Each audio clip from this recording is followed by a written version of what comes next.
اعوذ باللہ من الشیطان الرجیم بسم اللہ الرحمن الرحیم۔ سورہ فاطر کی کچھ چند آیتیں پڑھ رہا ہوں۔ آیت نمبر 5، آیت نمبر 6، آیت نمبر 7، آیت نمبر 8۔ یا ایہا الناس ان وعد اللہ حق فلا تغرنکم الحیات الدنیا۔ اے لوگو، بے شک اللہ کا وعدہ برحق ہے، تو دنیا کی زندگی تمہیں دھوکے میں نہ ڈالے۔ وَلَا يَغُرَّنَّكُمْ بِاللَّهِ الْغَرُورُ، اور وہ بڑا دھوکے باز تم کو اللہ تعالیٰ کے بارے میں دھوکہ نہ دینے پائے۔ إِنَّ الشَّيْطَانَ لَكُمْ عَدُوٌّ فَاتَّخِذُوهُ عَدُوًّا، بے شک شیطان تمہارا دشمن ہے تو تم اس کو دشمن ہی سمجھو۔ انما يدعو حزبه ليكونوا من اصحاب السعیر، وہ تو اپنے گروہ کو اسی لیے بلاتا ہے کہ وہ دوزخ والوں میں سے ہو جائیں۔ الذين كفروا لهم عذاب شدید، جن لوگوں نے انکار کیا ان کے لیے سخت عذاب ہے۔ والذین آمنوا وعملوا الصالحات لهم مغفرۃ واجر کبیر، اور جو ایمان لائے اور نیک عمل کیا ان کے لیے معافی ہے اور بڑا اجر ہے۔ افمن زین له سوء عمله فرآہ حسنا، کیا ایسا شخص جس کو اس کا برا عمل اچھا کر کے دکھایا گیا پھر وہ اس کو اچھا سمجھنے لگا؟ فَإِنَّ اللَّهَ يُضِلُّ مَن يَشَاءُ وَيَهْدِي مَن يَشَاءُ، پس اللہ جس کو چاہتا ہے بھٹکا دیتا ہے اور جس کو چاہتا ہے ہدایت دیتا ہے۔ فَلَا تَذْهَبْ نَفْسُكَ عَلَيْهِمْ حَسَرَاتٍ، پس آپ ان پر افسوس کر کے اپنے آپ کو نہ گھلائیں۔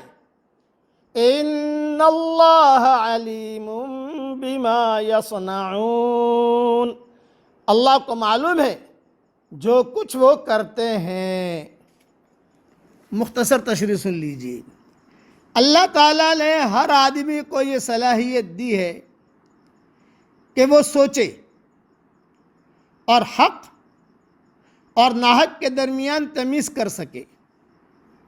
جو آدمی اپنی اس فطری صلاحیت کو استعمال کرتا ہے وہ ہدایت پاتا ہے، اور جو شخص اس فطری صلاحیت کو استعمال نہیں کرتا وہ ہدایت نہیں پاتا۔ آدمی کے سامنے جب حق آئے تو فوراً اس کے ذہن کو جھٹکا لگتا ہے۔ اس وقت اس کے لیے دو راستے ہوتے ہیں۔ اگر وہ حق کا اعتراف کر لے تو اس کا ذہن صحیح سمت میں چل پڑتا ہے اور وہ حق کا مسافر بن جاتا ہے۔ اس کے برعکس اگر ایسا ہو کہ کوئی مصلحت یا کوئی نفسیاتی پیچیدگی اس کے سامنے آئے اور وہ اس سے متاثر ہو کر حق کا اعتراف کرنے سے رک جائے تو اس کا ذہن اپنے عدم اعتراف کو جائز ثابت کرنے کے لیے باتیں گھڑنا شروع کر دیتا ہے۔ وہ اپنے برے عمل کو اچھا عمل ثابت کرنے کی کوشش کرتا ہے۔ یہ ایک ذہنی بیماری ہے، اور جو لوگ اس قسم کی ذہنی بیماری میں مبتلا ہو جائیں وہ کبھی بھی حق کا اعتراف نہیں کر پاتے، یہاں تک کہ اسی حال میں مر کر وہ خدا کے یہاں پہنچ جاتے ہیں تاکہ اپنے کیے کا انجام پائیں۔ خلاصہ کلام یہ، ہیرا پھیری کے ساتھ زندگی مت گزاریے۔ حق سامنے آ گیا، حق تو قبول کر لو، بس اللہ کی بات ہے، رسول کی بات ہے، علی الراس والعین، اب آگے پیچھے سوچو مت کیا ہو رہا ہے۔ پوری ساری تقریر کا خلاصہ یہ ہے۔